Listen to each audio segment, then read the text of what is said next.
Hello class 10th welcome back to the another lecture. तो क्या हालचाल मेरे गिलहरियों। तो चलिए आज स्टार्ट करते हैं आउटकम ऑफ डेमोक्रेसी। ठीक है, ये हमारा लास्ट चैप्टर ऑफ सिविक्स है, इसके साथ हमारी सिविक्स भी कंप्लीट हो जाएगी। ठीक है, इसमें हम वन शॉट में करेंगे।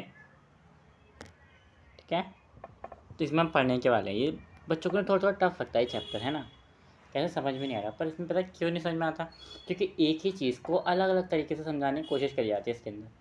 एक ही चीज़ इसमें भी है, उसमें भी है, उसमें भी, सब जगह पे एक ही चीज़ रहती है। सोचते हैं भाई ये कहाँ पे क्या आ गया, कुछ समझ में नहीं आ रहा, पर हम इसको बहुत डिटेल में, बहुत ईजी तरीके से वन शॉट में पढ़ेंगे, जिससे कि आपका दिमाग और माइंड से सब कुछ क्लियर ही रहेगा। ठीक है, तो आते हैं ये जो PDF है, इसके नोट्स आपको डिस्क्रिप्शन बॉक्स में फ्री ऑफ कॉस्ट प्रोवाइड कर दिए जाएंगे, आप चाहें तो ले सकते हैं। ठीक है, तो हम आते हैं आउटकम ऑफ डेमोक्रेसी। सबसे पहले डेमोक्रेसी पे आते हैं। क्या है डेमोक्रेसी? ये एक फॉर्म ऑफ गवर्नमेंट है। क्या है? Form of government. चलो, ये तो फॉर्म ऑफ गवर्नमेंट है। कैसी फॉर्म ऑफ गवर्नमेंट है? जिसमें लोग खुद अपना इंडिविजुअल इलेक्ट करते हैं। ये क्या करते हैं? जब लोग अपना खुद किसी चीज़ को इलेक्ट करते हैं, उसमें डेमोक्रेटिक गवर्नमेंट बोलते हैं। ठीक है, मतलब कि हम क्लास 9th 10th से पढ़ते आ रहे हैं कि by the people for the people, ये सब चीज़ें क्या है? डेमोक्रेसी है। अगर हम किसी को वोट देके इलेक्ट कर रहे हैं तो वो कौन सी गवर्नमेंट होगी? वो डेमोक्रेटिक गवर्नमेंट होगी। ठीक है, ठीक है। अब हम सब पढ़ेंगे कि डेमोक्रेसी का आउटकम क्या निकलते हैं, क्या फ़ायदा देती है हमें डेमोक्रेसी। कुछ फ़ायदा देती भी ऐसी नल्ली बल्ली है।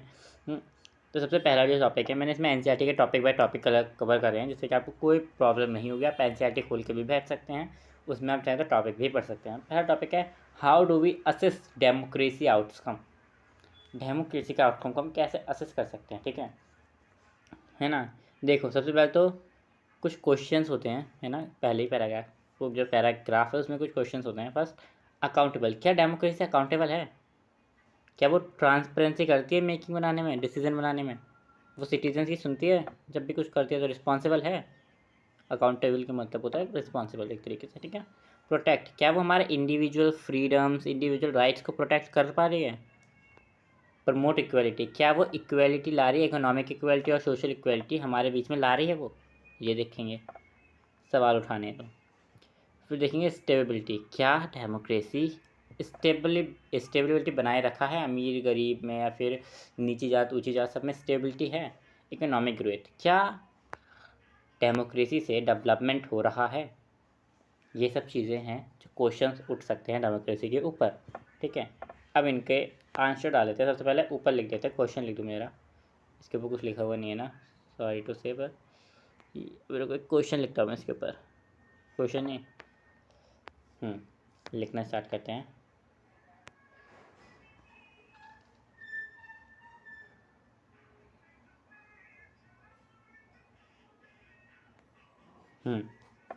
Democracy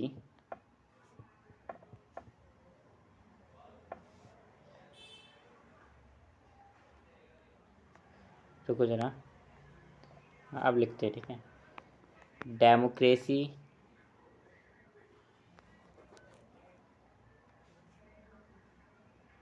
sorry democracy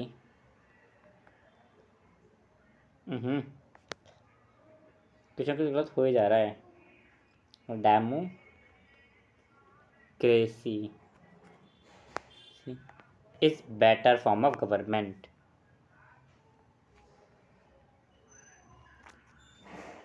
better form of government.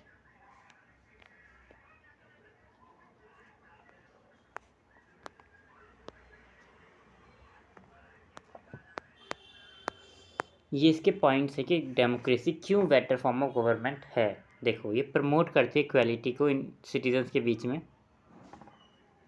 ये जो हमारी डेमोक्रेसी है वो सिटीजन्स के बीच में इक्वालिटी प्रमोट करती है, पहला पॉइंट। दूसरा पॉइंट, ये इन्हेंस दूसरा पॉइंट बोल रहा हूँ, ये इन्हेंस करती है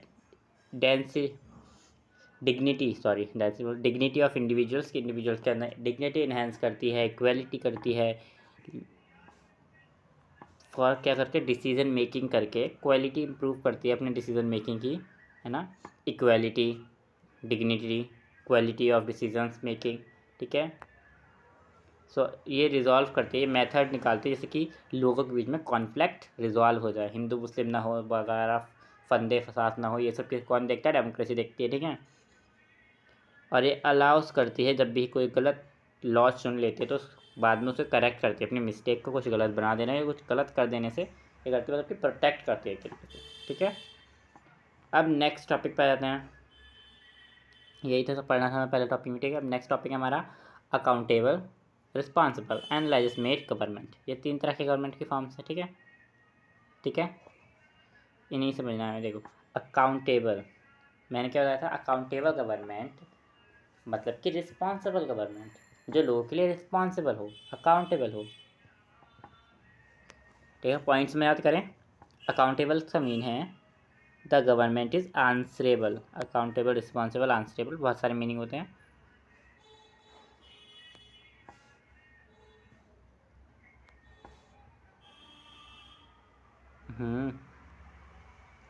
बॉक्स बना लेते हैं ना, बात करें। आंसरेबल हो फॉर किसके लिए? सिटीजन्स के लिए, सिटीजन्स के लिए आंसरेबल होनी चाहिए। फ्री और फेयर इलेक्शन करवाने वाली गवर्नमेंट, जो इंश्योर करते हैं कि फ्री इलेक्शन हो रहे हैं, है ना। अकाउंटेबल फॉर पीपल्स होती है ना। सिटीजन्स को राइट टू इन्फॉर्मेशन देती है, ठीक है। और मेजर इश्यूज एंड लेजिस्लेशन को सॉल्व करती है। फिर से एक बार पॉइंट याद करेंगे, गवर्नमेंट इज आंसरेबल होनी चाहिए सिटीजन्स के लिए, free and fair election, accountable for people, right to information for peoples, give function opening decision of the major issues, ठीक है, ठीक है, ठीक है, ठीक है। फिर इसके बारे में मैं आपको समझाता हूँ, राइट टू इन्फॉर्मेशन के बारे में मैं आपको समझाऊंगा, रुक जाओ। अब आते हैं रिस्पॉन्सिबल गवर्नमेंट, गवर्नमेंट को रिस्पॉन्सिबल होना चाहिए, ठीक है। Election representative who decide social problems to make politics, देखो जो भी पॉलिटिक्स में सोशल प्रॉब्लम्स होती हैं उन सबको सॉल्व करने वाली गवर्नमेंट को हम रिस्पॉन्सिबल गवर्नमेंट बोल लेते हैं एक तरीके से, है ना। गवर्नमेंट को सॉल्व करती है, इससे 5 मार्क का क्वेश्चन आता है इन तीनों गवर्नमेंट के ऊपर, ठीक है, याद रखना, ठीक है। ये इन्हेंस करती है, प्रोग्राम्स को इम्प्लीमेंट करती है सिटीजन्स के ऊपर, जिससे क्या कहते हैं गरीबी भेदभाव ये सब मिट सकें। ये इफ़ेक्टिवली एड्रेस करती है किसके ऊपर? लोगों को क्या नीड्स है, लोगों की नीड और डिमांड के ऊपर ज़्यादातर ये देखी जाती है, ठीक है। इम्पैक्ट करती है उनकी नीड्स एंड एक्सपेक्टेशन, डिमांड जो भी बोलो, उनके ऊपर किसकी? सिटीजन्स की, ठीक है। और आते हैं लेजिटमेट गवर्नमेंट, ये वो गवर्नमेंट हो जो फॉलो करती है कॉन्स्टिट्यूशन, मेकिंग लॉज, लेजिस्लेटिंग, ये सब चीज़ों को फॉलो करती है, जो कि फ्री एंड फेयर इलेक्शन कराती है पीपल्स के बीच में चॉइस रखती है ना, ताकि कोई भी मतलब यहाँ पे पहुँच सके। एक तरह से हम बोल सकते हैं कोर्ट, लेजिस्लेटिव गवर्नमेंट मतलब कि कोर्ट, ये सब डेमोक्रेसी के अंदर पाई जाती हैं, ठीक है। यहाँ पे फिर से एक बार देख लेते हैं, फिर से एक बार 3 बार को देख लेते हैं, तीनों गवर्नमेंट को। अकाउंटेबल होनी चाहिए, मतलब कि आंसरेबल गवर्नमेंट होनी चाहिए, जो कि पीपल्स के लिए अकाउंटेबल हो, सिटीजन्स को राइट टू इन्फॉर्मेशन दे, उनके इशूज़ को सॉल्व करे, है ना। रिस्पॉन्सिबल गवर्नमेंट रिस्पॉन्सिबल होनी चाहिए, रिस्पॉन्स दे उनकी हर एक बात पर, इलेक्शन ठीक करवाए, सारी प्रॉब्लम में पॉलिटिकल प्रॉब्लम को सॉल्व करे, है ना। सिटीजन्स की नीड और एक्सपेक्टेशन को देखे, उनके नीड और एक्सपेक्टेशन के हिसाब से सारे प्रोग्राम सब कुछ वो करे, है ना। Then third is legislative government, वो गवर्नमेंट जो लॉ बनाए, जो लॉ लोग मतलब कि इन सबसे पूछ के बनाए पीपल्स से, है ना। फेयर एंड फ्री इलेक्शन कराए, ठीक है। और कॉन्स्टिट्यूशन के हिसाब और लॉज के हिसाब से चले, हमारे कानून के हिसाब से चले, वो गवर्नमेंट होते हैं लेजिस्लेटिव गवर्नमेंट, ठीक है। अब आते हैं इधर, एक सर्वे हुआ, उसमें पूछा गया इंडिया पाकिस्तान जो लो अखंड भारत बोल लो, कुछ बोलो, ठीक है, कि आसपास के देशों से पूछा गया कि भाई कौन सी गवर्नमेंट ज़्यादा अच्छी है, डेमोक्रेसी अच्छी है, डिक्टेटरशिप अच्छी है, या फिर कुछ अच्छा नहीं है। तो बांग्लादेश की 69% लोगों ने कहा डेमोक्रेसी अच्छी है, इंडिया में 70 लोगों ने कहा, नेपाल में 62, पाकिस्तान में 37 और श्रीलंका में 71। ठीक है। और जिन्हें डिक्टेटरशिप अच्छी लगती है एज़ कम्पेयर टू डेमोक्रेसी वो है बांग्लादेश में 6, नेपाल में 9, वो इंडिया में 9, नेपाल में 10, पाकिस्तान में 14 और श्रीलंका में 11। और जिसे मतलब ही नहीं पड़ता किसी चीज़ से कि डेमोक्रेसी या डिक्टेटरशिप है, कुछ भी हो भाड़ में जा, वो है बांग्लादेश में 25, भारत में 21, नेपाल में 28, पाकिस्तान में 49 एंड श्रीलंका में 18। ठीक है। चलो अब आज हमारे नेक्स्ट टॉपिक पे जो कि इकोनॉमिक ग्रोथ एंड डेवलपमेंट। देखो यहाँ पे हमने भी क्वेश्चंस पढ़े थे, अकाउंट टेबल डाल ली हमने, प्रोटेक्टिंग लॉ इक्वलिटी है ना। अब समझ रहे इकोनॉमिक ग्रोथ के ऊपर आ गए हैं हम। ठीक है, चलो इकोनॉमिक ग्रोथ को भी देख लेते हैं। Economic growth and development next topic है हमारा, आउटकम ऑफ डेमोक्रेसी का। Economic growth, democratic government promote economic growth by private sector, by property rights, microeconomic stability, invest in human capitals. तो हमारी जो डेमोक्रेटिक गवर्नमेंट है वो प्रमोट करती है इकोनॉमिक ग्रोथ को। कैसे? सबसे तो private sector, public sector, private sector की भी इसने दे रखी आज़ादी कि तुम भाई प्राइवेट सेक्टर भी बना सकते हो, क्योंकि उससे जो कमाई होगी वो इनडायरेक्टली जीडीपी में ही आएगी, है ना। ठीक है। उन्होंने प्रोटेक्टिंग राइट दे रखे हैं, प्रॉपर्टी के राइट दे रहे हैं, भाई कहीं भी ज़मीन खरीदो, कहीं भी मशीन बनाओ, क्या कहते हैं प्रॉपर्टी राइट्स हैं तुम्हारे पास। ठीक है। और क्या कहते हैं स्टेबिलिटी बनी रखी है ना। उन्होंने क्या कहते हैं ह्यूमन कैपिटल को डेवलप करने की सोच रही है, मतलब कि फ्री एजुकेशन दे रही है, सरकारी अस्पताल खुलवा दिए हैं। ये सब चीज़ किस लिए करी है? इकोनॉमिक ग्रोथ के लिए ना, ताकि जीडीपी बढ़े। फिर भी अमीर लोग ही सब कुछ ले जाते हैं ना। Democratic faster involving an entrepreneur, इसने क्या करा हमारी डेमोक्रेसी, और क्या कर रही है हमारी डेमोक्रेसी ईएमसी जैसे प्रोजेक्ट चला रही है स्कूलों के अंदर, है ना। क्यों? ताकि जो लोग हैं वो आजकल आप सब जानते हैं बहुत कम नौकरी हो गई हैं, तो वो अपनी बिजनेस स्टार्ट कर सकें, अपनी प्रॉपर्टी को मतलब अच्छे से यूज़ कर सकें, एंड उनको इन्फॉर्मेशन और टेक्नोलॉजी आईटी जैसे सब्जेक्ट पढ़ाए जाए ना, ताकि वो किस में जा सके, आईटी के आगे आईटी में भी जो बना सके, करियर बना सके। क्योंकि पहले आईटी इतनी डेवलप नहीं थी, अब आईटी बहुत डेवलप्ड हो गई है। ठीक है। अब democratic institution promote economic stability, economic stability promote करती है। ठीक है। जिससे क्या होता है कि ये एक तो इंडिपेंडेंट होती है हमारी सेंट्रल बैंक, तुम कोई भी हो अमीर गरीब कोई भी लोन ले सकता है। ठीक है। रूल ऑफ लॉ, लॉ के हिसाब से चलती है। ट्रांसपेरेंसी और अकाउंटेबिलिटी होती है, ये दोनों बहुत सिमिलर शब्द होते हैं। ठीक है। Accountable and transparency. तो देखो हमारे मतलब कि ट्रांसपेरेंसी हम तो जानते हैं, मतलब कि अकाउंटेबल होनी चाहिए, मतलब अकाउंटेबल होनी चाहिए, रिस्पॉन्सिबल होनी चाहिए, जो रिस्पॉन्स दे, वैसे वाली गवर्नमेंट होनी चाहिए। ठीक है। ठीक है, ठीक है, ठीक है, इतना समझ में आ गया, इतने में कोई problem? Indicate of economic growth and development, कैसे इंडिकेट करते हैं हम अपनी इकोनॉमिक ग्रोथ को और डेवलपमेंट को, कैसे इंडिकेट करते हैं, कैसे देखते हैं भी कैसे बढ़ रही है हमारी economic growth and development.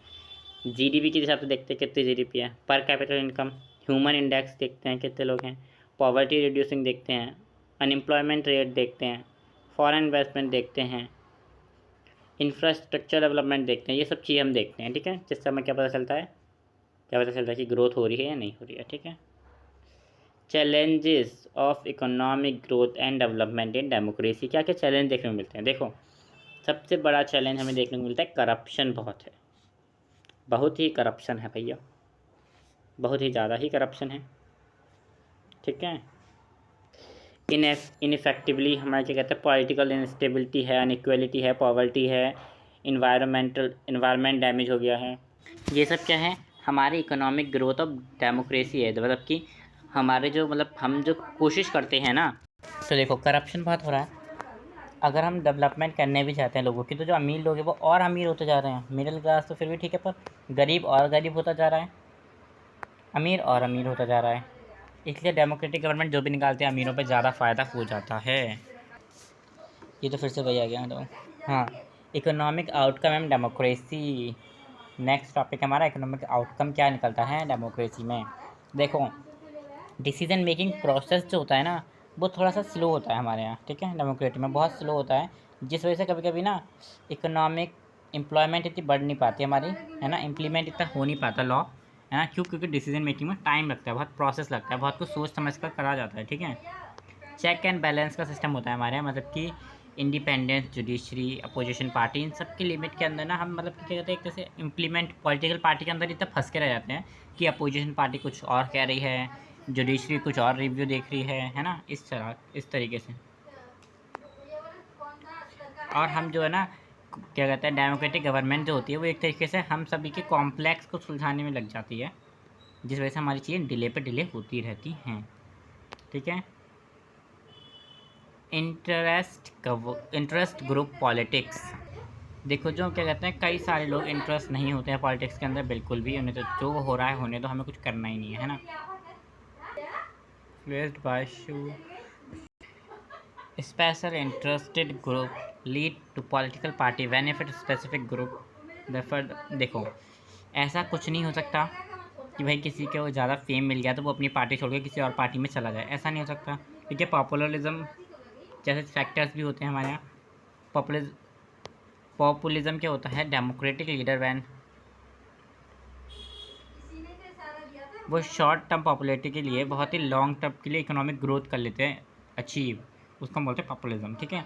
इलेक्ट्रोलिक cycle, government में भी focus on short term gain win election not long term, मतलब कि बहुत ही ज़्यादा क्या करते हैं, एक इलेक्ट्रिकल साइकिल चलती है कि भाई अब इलेक्शन आने वाले हैं, अब हम गरीबों के घर जाकर खाना भी खाएंगे, उसके बाद हमें ना पूछेंगे भी नहीं।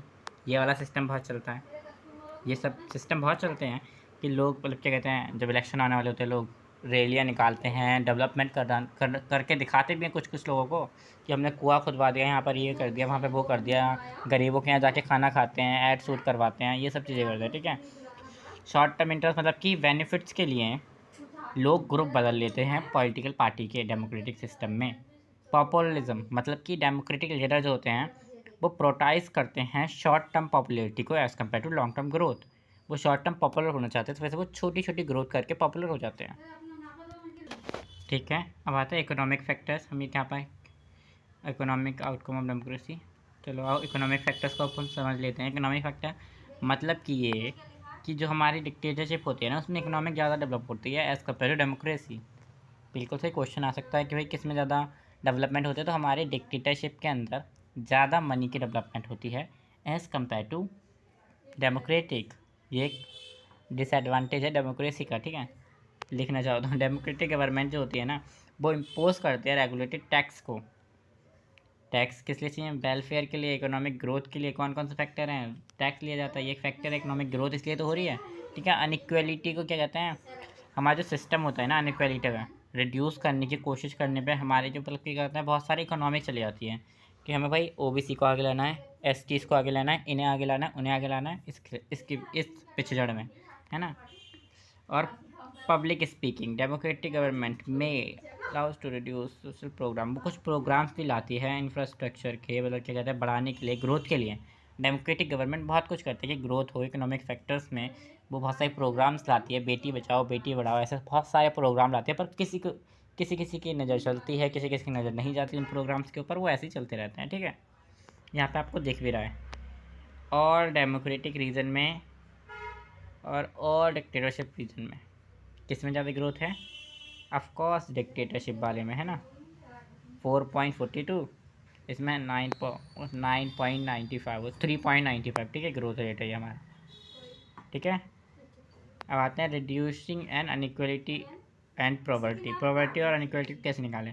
डेमोक्रेटिक के बेस पे पॉलिटिक्स में पॉलिटिकल अनइक्वलिटी को ज़्यादा अच्छे से नहीं निकाला जा सकता, क्योंकि भाई कुछ कुछ लोग पॉलिटिक्स के ऊपर वोट मांगना चाहते होते हैं, है ना।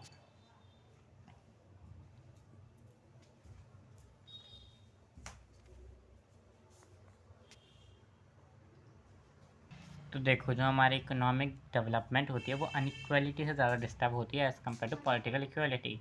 पॉलिटिकल इक्वलिटी बेशक नहीं है, लोग एक दूसरे के ऊपर धंधा लगाते हैं, वो ये इल्ज़ाम लगाते हैं, वो अलग बात है ना। पर वेल्दी इनकम इन सब की हाईली अपन क्या कहते हैं, करप्शन की वजह से क्या हो रहा है कि इक्वलिटी में पॉवर्टी रिड्यूस होती जा रही है, ठीक है। बहुत डिफ़िकल्ट हो रहे हैं, बेसिक नीड्स पूरी नहीं हो रही है लाइफ की, है ना। क्यों? क्योंकि बहुत बहुत सारी अनइक्वलिटी है। पॉलिटिकल इक्वलिटी के बेस्ड पर आएँ तो पॉलिटिकल इक्वलिटी नहीं है ना।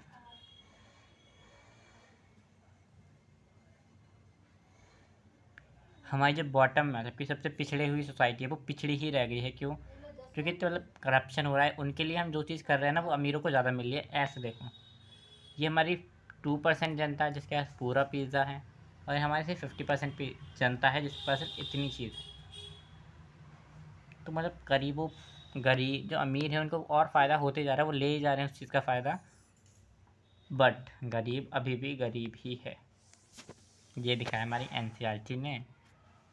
अब आते हैं नेक्स्ट टॉपिक जो कि है अकोमोडेशन ऑफ सोशल डाइवर्सिटी, जिसके अंदर हम पॉजिटिव एंड नेगेटिव इम्पैक्ट्स के बारे में पढ़ने वाले हैं।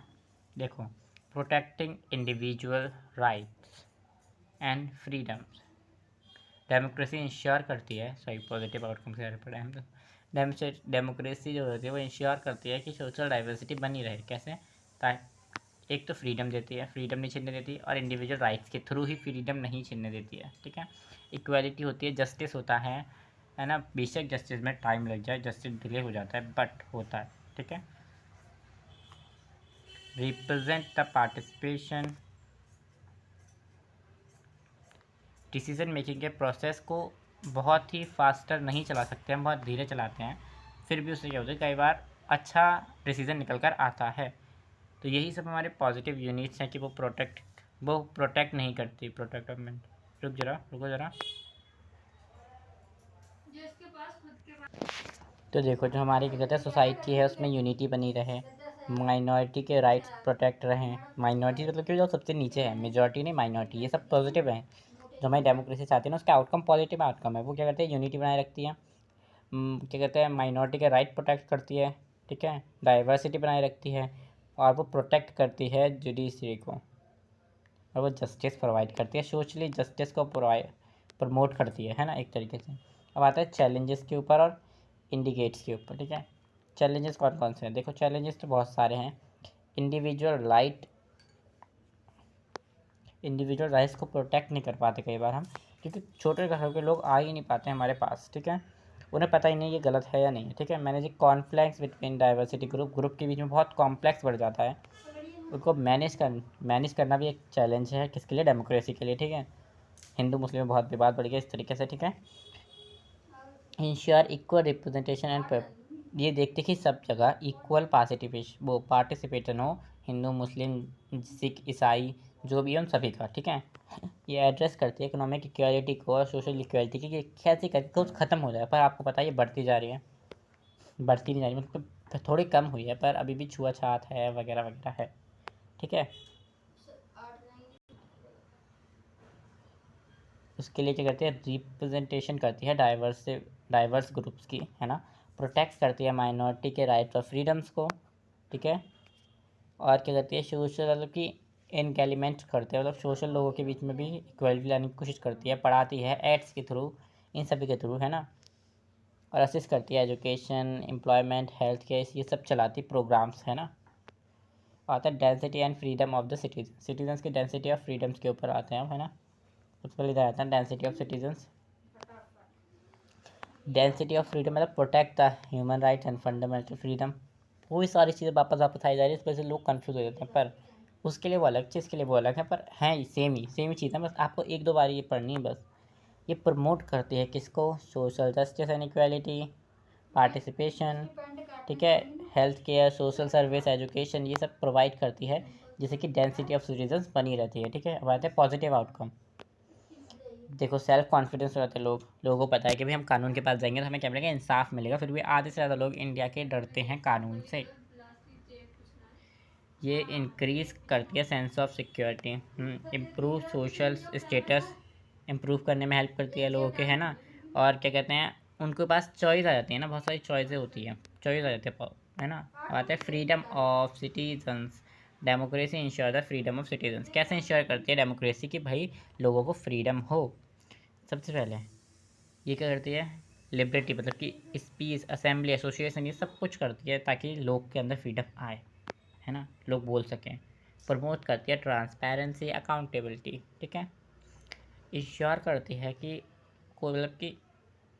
कोई मतलब अपोजिशन उस पर ध्यान देना, मतलब क्या कहते हैं, कोई खड़ा हुआ है तो उसके ऊपर मतलब कहते हैं ना सोशली उसको बैक क्रप ना करा जाए, सोशली मतलब मेंटल हेल्थ बेकार ना हो, ठीक है। इंश्योर वो क्या इंकरेज करती है, उस पर्सन को इंकरेज करने की कोशिश करती है ना।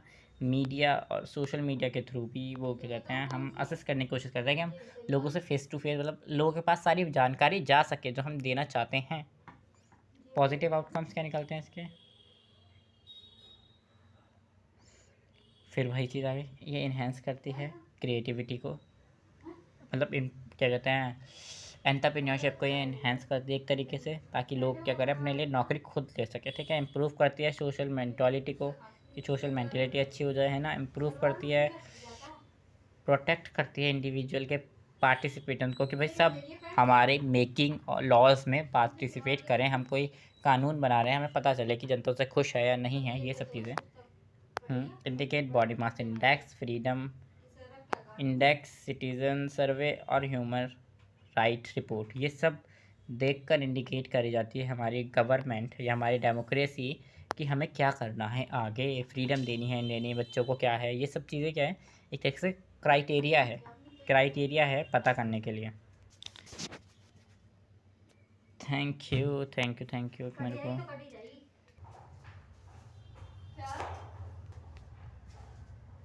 Thank you for watching. इसके नोट्स आपको डिस्क्रिप्शन बॉक्स में मिल जाएंगे। Let I give a question for you, and जैसे मैं पहले देता हूँ, ठीक है। Question, democracy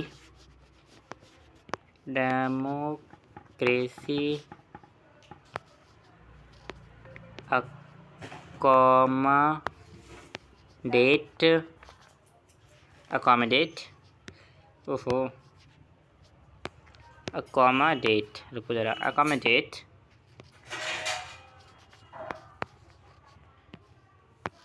social diversity,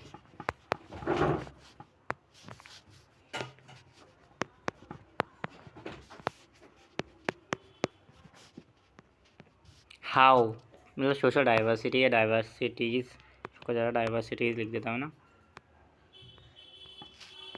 diversities justify the statement based question आते हैं ना, इससे आ सकता है, इससे ज़्यादा आ सकते हैं स्टेटमेंट बेस्ड क्वेश्चन इस पेपर में। जस्टिफाई द स्टेटमेंट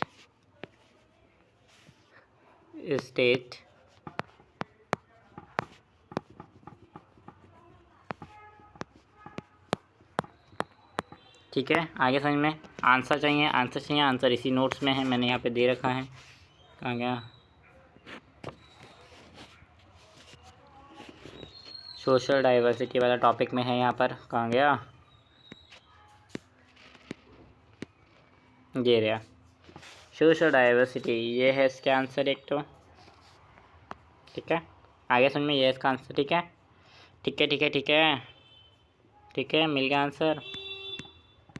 हर चीज़ को पॉइंट में लिखा हुआ है, अपने नोट्स आप नीचे से डाउनलोड कर लेना डिस्क्रिप्शन बॉक्स पे। Thank you for watching, till then take care, bye bye.